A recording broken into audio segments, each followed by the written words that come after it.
World War II, soldiers wrote letters home about many things. They wrote about fear and boredom and missing their families, but they also wrote about their weapons. Some they praised as life-saving tools that never let them down. Others they cursed with language that would make a drill sergeant blush. Every army issued equipment that ranged from brilliant to catastrophically bad. Today, we are looking at the weapons soldiers genuinely hated and the weapons they absolutely loved. Let us begin with the weapons they despised. Starting with the hated weapons at number 10 is the British Sten gun. This submachine gun was born from pure desperation.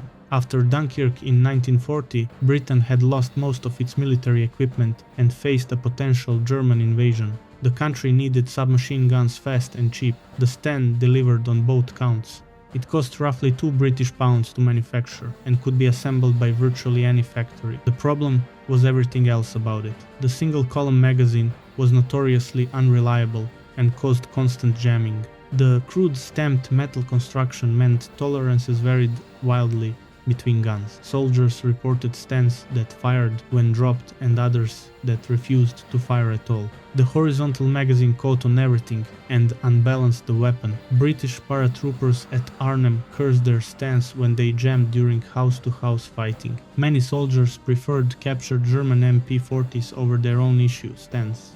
Now a weapon soldiers loved. At number 10 is the Soviet PP-41. This drum-fed submachine gun became the iconic image of the Red Army charging into Berlin. Soviet soldiers called it the Papasha, meaning little father, and they adored it for good reason. The PPS was designed specifically for mass production and brutal combat conditions. Its chrome-lined barrel resisted corrosion even in the frozen mud of the Eastern Front. The 71-round drum magazine gave Soviet soldiers devastating firepower at close range. American infantry officers who faced it in Korea later called the PPS the best combat weapon of the war because it provided more firepower at short distances than anything else. Entire Soviet companies were equipped with nothing but PPS submachine guns, creating walls of lead that overwhelmed German positions. The weapon was so beloved that German soldiers actively sought to capture them. Back to the hated weapons at number 9 is the British PIAT anti-tank launcher. This weapon was technically effective but absolutely miserable to use. The PIAT worked on a spigot mortar principle that required the operator to cock an enormous spring before each shot. This demanded roughly 200 pounds of force. Soldiers had to lie on their backs, brace their feet against the weapon, and pull with their entire body weight. Doing this once was exhausting. Doing it while under fire in a muddy trench was nearly impossible and often required two men working together. The PIAT was heavy, awkward and terrifying to reload in combat.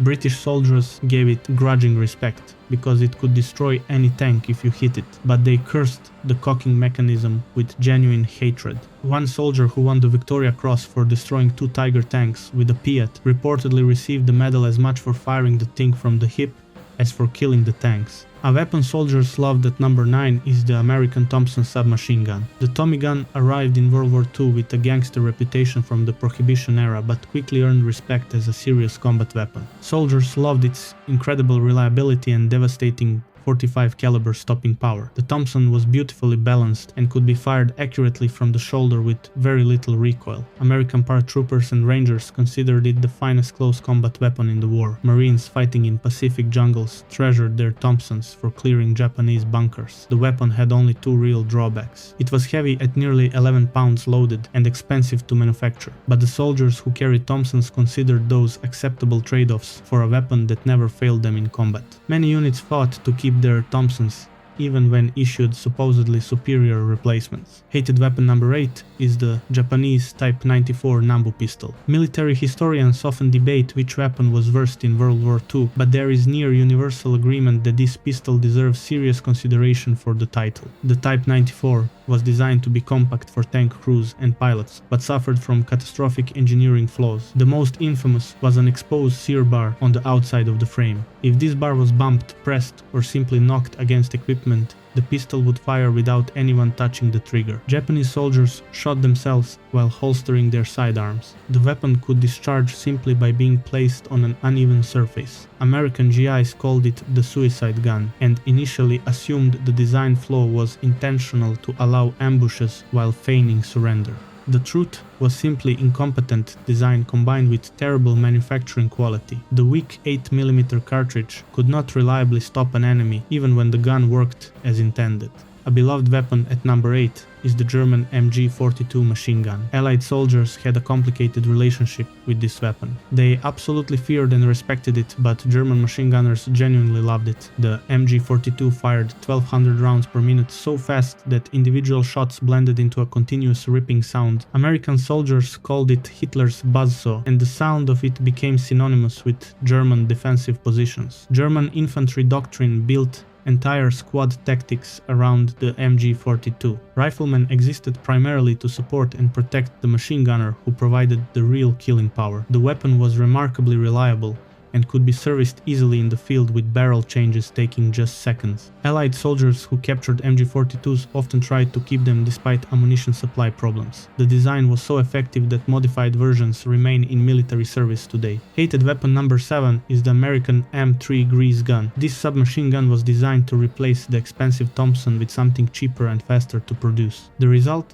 looked like a plumber's tool and handled like one too. Soldiers despised the grease gun's crude construction and sluggish rate of fire. The telescoping wire stock wobbled and provided no stable cheek weld. The stamped metal body rattled constantly and felt fragile compared to the solid Thompson. The magazine release was positioned where it could be accidentally activated, causing magazines to fall out at critical moments. Paratroopers at Normandy complained that their grease guns jammed constantly in the hedgerow fighting. The army intended the M3 to be semi-disposable but never produced enough spare parts to make field repair practical. Soldiers who had experienced the Thompson viewed the grease gun as a massive downgrade forced on them by penny-pinching bureaucrats. A weapon soldiers loved at number 7 is the British Bren light machine gun. British and Commonwealth soldiers considered the Bren one of the finest weapons ever issued to infantry. It was accurate enough to use as a rifle yet provided sustained automatic fire for suppression. Soldiers said you could fix any problem with the Bren by hitting it or adjusting the gas regulator.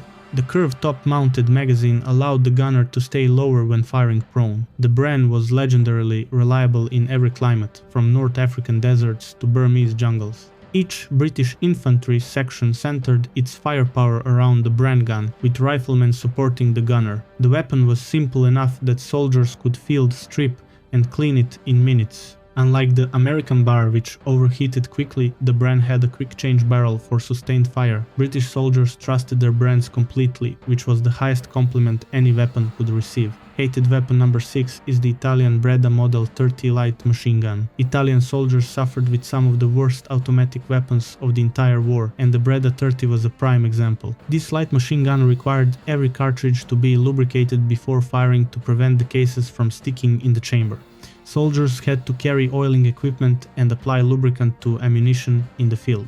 This lubricated brass attracted sand and dirt in the North African desert, where Italy did most of its fighting. The Breda also fed from an awkward fixed magazine that hinged open rather than detaching. Reloading required carefully inserting 20-round stripper clips, while the magazine remained attached to the gun. The process was slow, complicated, and nearly impossible under fire. Italian soldiers hated the Breda with burning passion and envied the simple, reliable Bren guns carried by their British opponents. A beloved weapon at number 6 is the American M1 Garand rifle. General George Patton called the Garand the greatest battle implement ever devised, and most American soldiers agreed with him. The M1 Garand was the first semi-automatic rifle adopted as a standard infantry weapon by any major military power. While German, Japanese, and Italian soldiers worked bolt actions for each shot, American riflemen could deliver accurate aimed fire as fast as they could pull the trigger. This gave American infantry a tremendous advantage in firefights. Japanese banzai charges that might overwhelm bolt-action defenders were stopped cold by walls of Garand fire.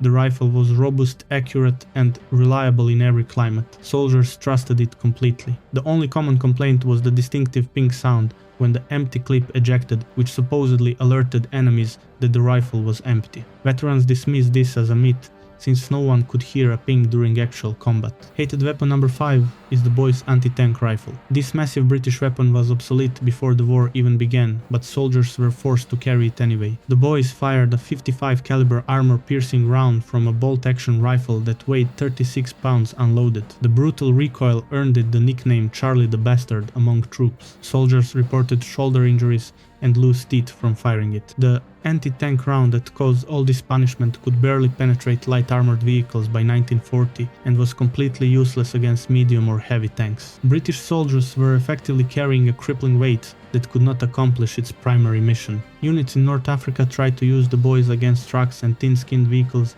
just to justify carrying the thing. It was replaced by the PIAT, which soldiers also hated, but at least had sufficient penetrating power. A beloved weapon at number 5 is the Lee-Enfield rifle. British and Commonwealth soldiers carried variations of this bolt-action rifle from 1914 through 1945. The Lee-Enfield earned a reputation as the fastest bolt-action rifle ever made. A trained soldier could fire 15 aimed rounds in 1 minute through a technique called the Mad Minute. The smooth bolt-action and 10-round magazine gave British riflemen double the capacity of German Mausers. Snipers loved the accuracy and reliability. The weapon functioned perfectly in desert, sand, jungle, humidity, and European mud. Australian soldiers called their Lee-Enfields the best friend they had in the Pacific. The rifle was so trusted that many Commonwealth nations continued using it for decades after the war. Some are still in service today with reserve and ceremonial units, proving just how well the design worked. Hated weapon number 4 is the Ross rifle. Canadian soldiers who served early in World War I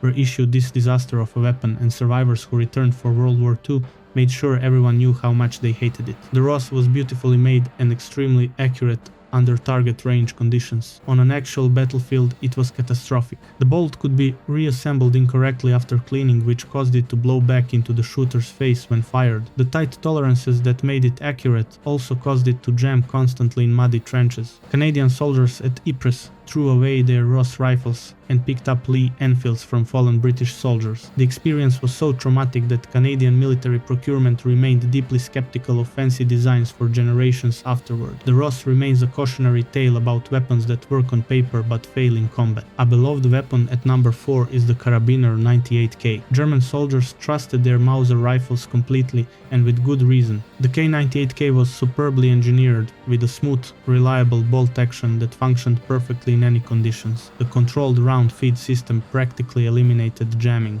German snipers achieved legendary accuracy with scoped versions of the rifle. The weapon was robust enough to survive years of combat abuse. Soviet soldiers who captured K98Ks often kept them as prized possessions. The rifle had been refined over 40 years of German engineering and represented the absolute pinnacle of bolt-action design. Its only real disadvantage was competing against American soldiers with semi-automatic Garands, but against other bolt-action rifles the Mauser was second to none. German veterans speak of their K98Ks with genuine affection decades after the war. Hated weapon number 3 is the Chauchat light machine gun. Technically this was a World War I weapon, but American soldiers still encountered it in training, and some reserve units carried it into the early months of World War II. The Chauchat has a strong claim to being the worst machine gun ever issued to any military force. Its construction was so shoddy that parts were not interchangeable between guns. The distinctive half-moon magazine had large openings that allowed mud and dirt to contaminate the ammunition. In the trenches of France, where mud was everywhere, the Chauchat jammed constantly. The weapon overheated rapidly and was almost impossible to aim accurately. American doughboys in World War I threw their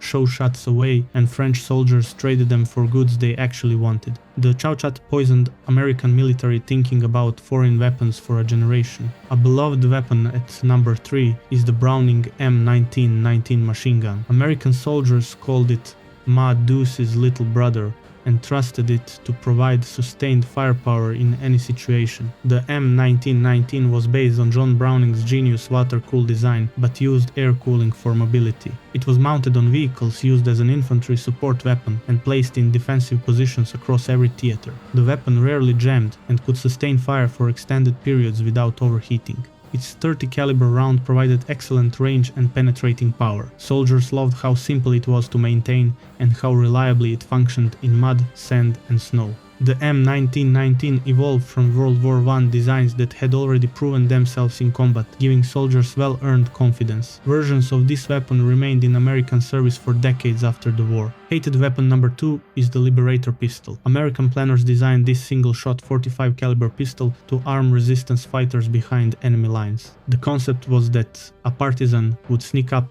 on a German soldier, shoot him at point-blank range and take his real weapon. The reality was that the Liberator took longer to reload than it took to manufacture, and was nearly useless as an actual firearm.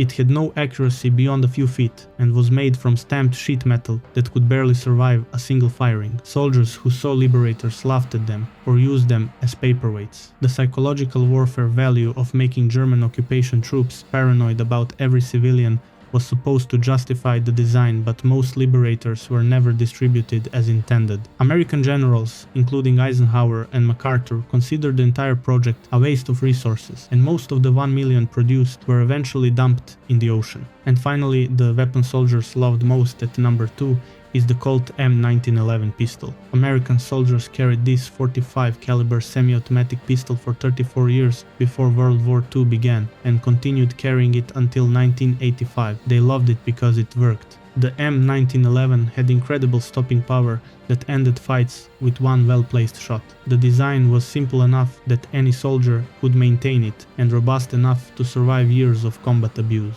Marines at Guadalcanal and soldiers at Normandy trusted their 1911s completely. The weapon pointed naturally, fed reliably, and delivered devastating terminal performance. Officers, NCOs, and specialists across every branch considered it the finest combat pistol ever designed. Many purchased their own 1911s after leaving the service, and the design remains in military use today. John Browning's masterpiece proved itself in 2 world wars and countless conflicts afterward. The most hated weapon of World War II at number 1 is the Type 94 Nambu pistol. We have already discussed this weapon's accidental discharge problem, but Japanese soldiers found even more reasons to despise it. The weak 8mm cartridge could not reliably stop enemies. The tiny sights were impossible to aim accurately. The grip was uncomfortable and the magazine fell out if bumped too hard. Late war production models were so poorly manufactured that they could barely function at all. Japanese officers who could afford better weapons